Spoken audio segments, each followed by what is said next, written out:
lang po tayo ngayon sa pinag-aralan natin mula kanina pa. Sabi ko, kapag ka po may mga ganito, ang mga pasyente natin, kliyente natin, maganda po, picturean nyo to.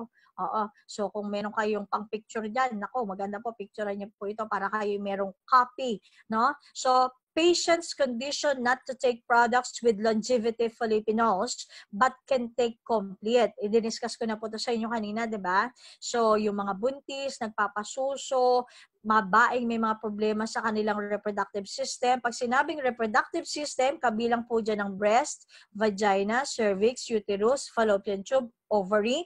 No, kapag may mga sakit po dyan, no, complete po yung ibibigay po natin. Below 18 years old, complete. May mga sakit sa dugo, any diseases related to blood, example po niyan, mga leukemia, no? So may pagdurugo, may problema sa kanilang kidney at liver, umiinom ng mga pampalab ng dugo, katulad mga aspirin, heparin, warfarin, clopidogrel, no? So may mga autoimmune diseases, may thyroid problem, contraceptive pills po. So actually po, the safest product to give to our patients, to our customers is complete. Pero kasi, kaya natin na-recommend yung C24/7 kasi nga may resveratrol, anti-aging din, kaya mas maganda. Kaya lang nga sabi ko, hindi pwede lahat doon.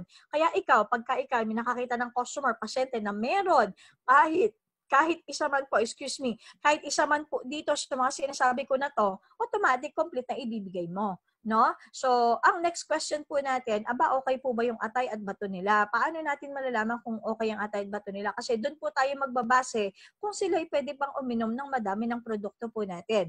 Ngayon, paano natin malalaman okay yung function ng kanilang atay at bato? Magpa-blood test. No? Pag nagpa-blood test po, may fasting muna. Pag sinabing fasting, hindi mo nakakain sa loob ng 8 to 10 hours, bago po natin sila pakuhanan ng dugo, itetest SGPT sa atay. Creatinine naman po para sa kanilang kidney. Ngayon, lumabas ang resulta normal at walang kondisyon, without condition na pine-mention natin kanina, na nandun sa isang slide ko kanina.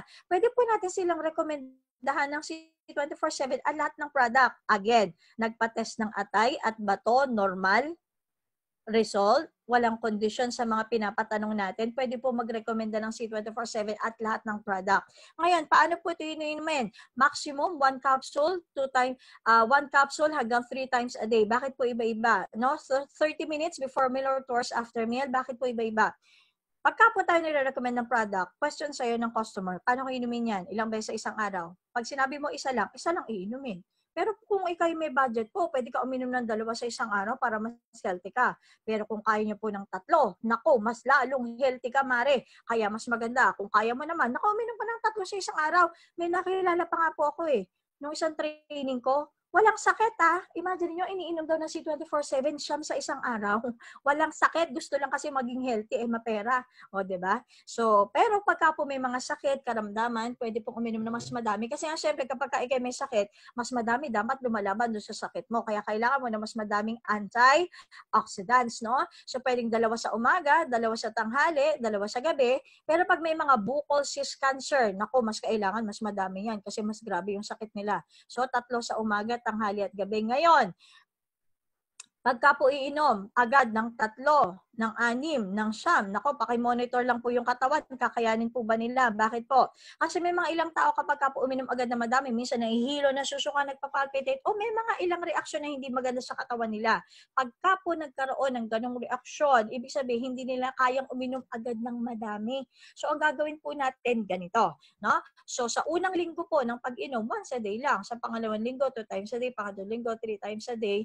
Hanggang sa umabot sa kaya po ng katawan nila. May mga ilang customers po, nagsabi sa akin, naku, doktora, nung ako'y nasa 6 na, naku, sumama po yung pakiramdam ko nung kinabukasan, ginawa ko po ulit 5.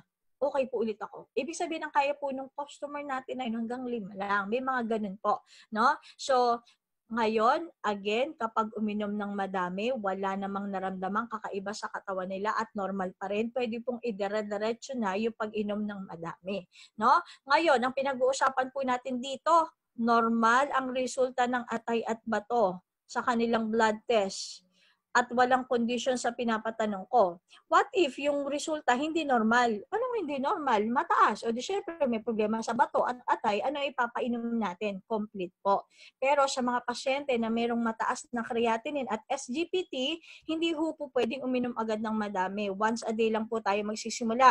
No? Makalipas ang 2 linggo, kung kaya namang ipaulit ang test, mas maganda. Kung anong test lang po ang lumabas na mataas. Kung parehong mataas, parehong ulitin, pag isa lang, isa lang. Okay, bumaba. Aba, ano yung sabihin po ng pagbaba? Aba, nag-improve yan. O, edi pwede na tayong mag 2 times a day, no? Uulitin ulit ang test. Pag inulit ang test at bumaba ulit, good news ulit yun. Nako po, nag-improve na naman. Pwede pong uminom ng sa isang araw. Pero sa mga pasyente na merong mataas na creatinine at SGPT, pinakamadami na pong pwedeng inumin 3 beses lang po sa isang araw, ha. Ngayon, ang pwedeng isa sa senaryo, ganito, mataas. O di ba, magsisimula tayo ng once a day? O, nung uminom, bumaba. O di syempre, di ba, mag 2 times a day na tayo. Ang kaso, nung tayo nag-ulit ng test, tumaas ulit. Nako, ang ibig sabihin po niyan, ang kailang ng katawan niya, once a day lang po. So, once a day lang po lagi ang pag-inom.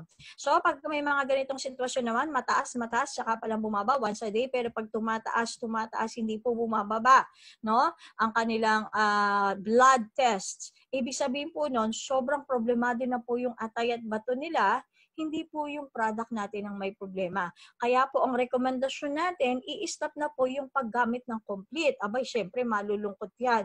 Nako, gusto kong gumaling eh. Baka may mga produkto ka pang pwedeng ma-recommenda sa akin bukod dyan sa complete na yan. Meron po white light. Again, bakit white light? Kasi di ba sabi ko yung white light may glutathione, vitamin C, antioxidant. O di ba? So, hindi lang po yan pampaputi. Mga antioxidants din po yan. Pero lagi ko po sinasabi, sa ating mga customers, no, sa ating mga pasyente, kung kaya mo naman na budget mo, isabay mo ang complete, white light, sabay, nagagamitin, mas maganda po yun. Pero kung inuulit ang test at tumataas, stop mo na yung complete, white light po, pwedeng dire-diretsong gamitin po iyan. No? So, again, kapag po may mga ganitong kondisyon, ang ating mga customers, no, yung mga pasyente natin, no. Again, sabi ko po lagi sa aking training, kailangan po nating hindi maging member lang, maging doktor. Mukhang doktor pala, no? So, ano ba yung mukhang doktor? Aba, di ba syempre yung doktor bago nagbibigay ng gamot sa pasyente, nagtatanong muna. Kaya itong 11 na to, tanungin mo muna kung meron siya. Kasi kung meron siya dito, kahit isa, complete. Pero pag wala siya dito, si 24/7. Next question. Okay, ano-ano po ba yung mga products natin na merong mga longevity polyphenols na hindi pwede nating i-recommenda sa mga customers na to?